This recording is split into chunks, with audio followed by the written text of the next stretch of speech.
सर्वांना माझा नमस्कार. माझे नाव उन्नती रघुनाथ पाटील. मी इयत्ता 4थी शिकते. मी आज आपल्या समोर रयतेचे राजा छत्रपती शिवाजी महाराज यांच्या विषयी 2 शब्द सांगणार आहे. सर्वप्रथम छत्रपती शिवाजी महाराजांना माझा मानांचा मुजरा.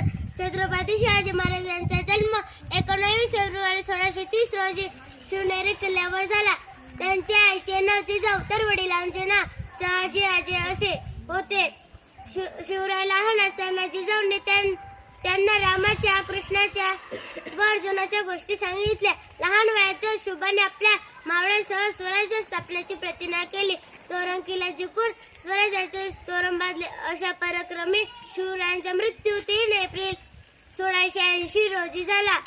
जगदंब ना चिंता ना भीती ज्याच्या मनामध्ये राजे शिवछत्रपती. धन्यवाद.